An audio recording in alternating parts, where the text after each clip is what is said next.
Who here not so happy about the way the PBMs treat independents, right?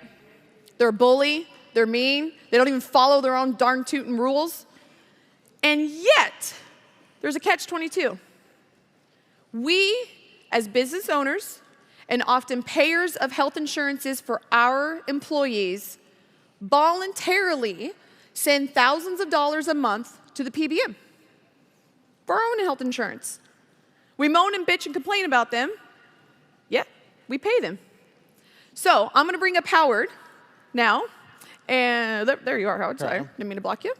I'm gonna bring up Howard now, and we're gonna have a discussion on how we can eliminate the PBMs. So this is Howard from ECCHIC, and I know he's talked with a lot of you in there. So Howard, can you tell the audience and explain a little bit how we are even able to eliminate the PBM? It's really not very difficult at all. To address the PBM issue, you've got to take control away from them. And the way you can take control away from them is to control the cash and the resource that you're investing in premium, giving to a third party that brings them into the picture. And you're buying your own inventory back from the insurance and PBM system at about a 30 to 40% markup to buy back your own inventory.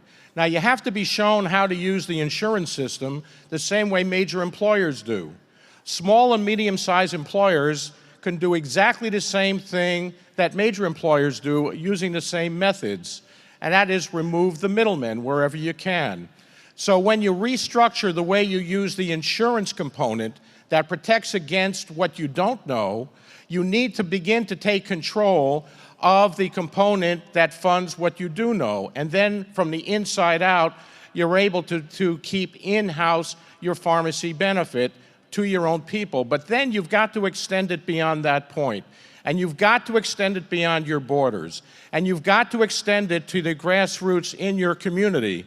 And that means that your small and medium-sized employers, as well as your public employers, need to understand that the cost of pharmacy, when they go directly to you, is a fraction of the cost in terms of cost per unit of service as it is from the premium that they're paying to an insurance system. And every anniversary date, when their premium goes up 10%, it means that the cost of the prescriptions they're providing their people, just using you as a pickup point, went up 10% when the product that you're selling to them didn't go up 10% on one date in lockstep. And therefore, those employers also have to be shown how to use the insurance system the same way you're going to be shown and the same way major employers do. And the net result is this.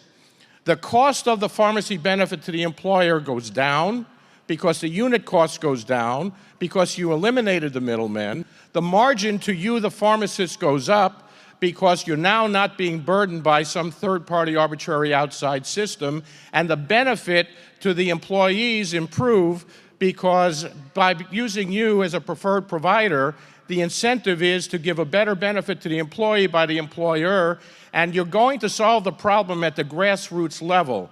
Everything I've seen with the attempts to do it from the top down with legislators and various other gimmicks doesn't work. But if you take control at a local level, you get them out of the way and you can solve the problem. Woo! Howard's on fire. I'm an angry consumer, you tell?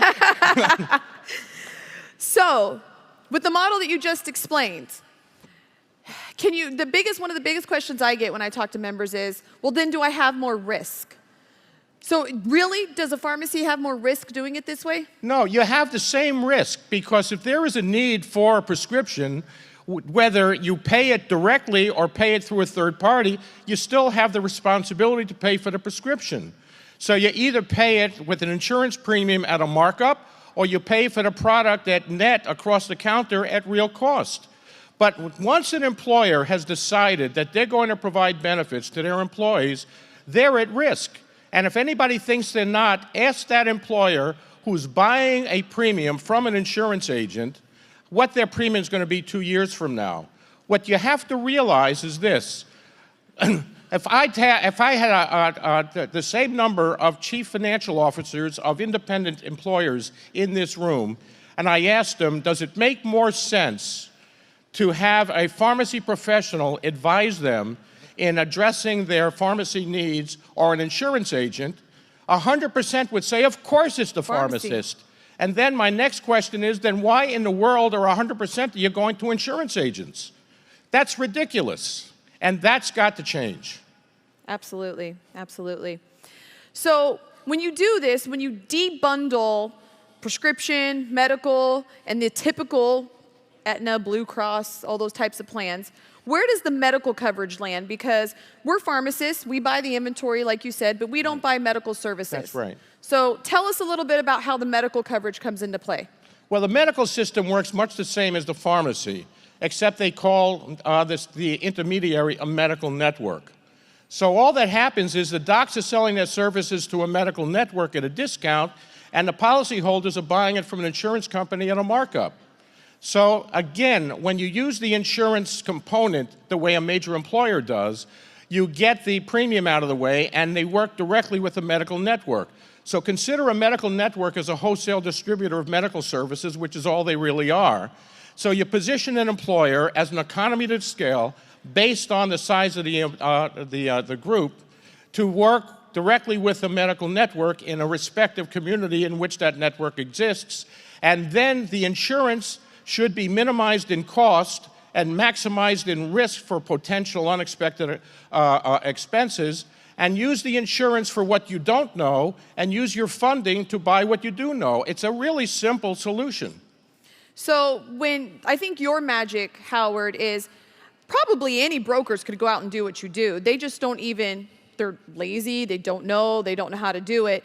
But I think the magic of your system that lets everybody win but the PBMs, what makes you different than other brokers? Like, and I know that you're not the only one that does this, but you guys are a very, very small percentage of the whole market. So how do you put this whole package together?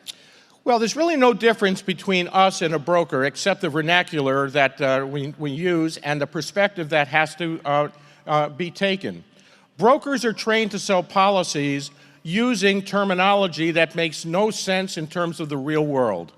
Everything has to do with cost per unit of service, and when I talk to folks, I very seldom run into anybody that compares the cost of what they are using in terms of pharmacy and healthcare in real terms against what the premium is that they're using to buy it with. I've never run into anybody that has compared the proportionate amount of premium built into an actual bundled premium that represents the pharmacy against the actual cost that a pharmacy utilization group is using. I've done that. My background's accounting and cost analysis. And this is what I found. For every dollar's worth of pharmacy a group is using, they're paying anywhere from $1.75 to $5 in premium to get there, including a commission to an agent. So when you folks are insuring your employees with a premium, you're adding a 5, 6, 8, 10% commission to every single prescription your people use to pay a broker to tell you how to sell your inventory, your product to your own employees. It's ridiculous. All right, thank you, Howard. Thank you so Lisa. much. Good stuff, right?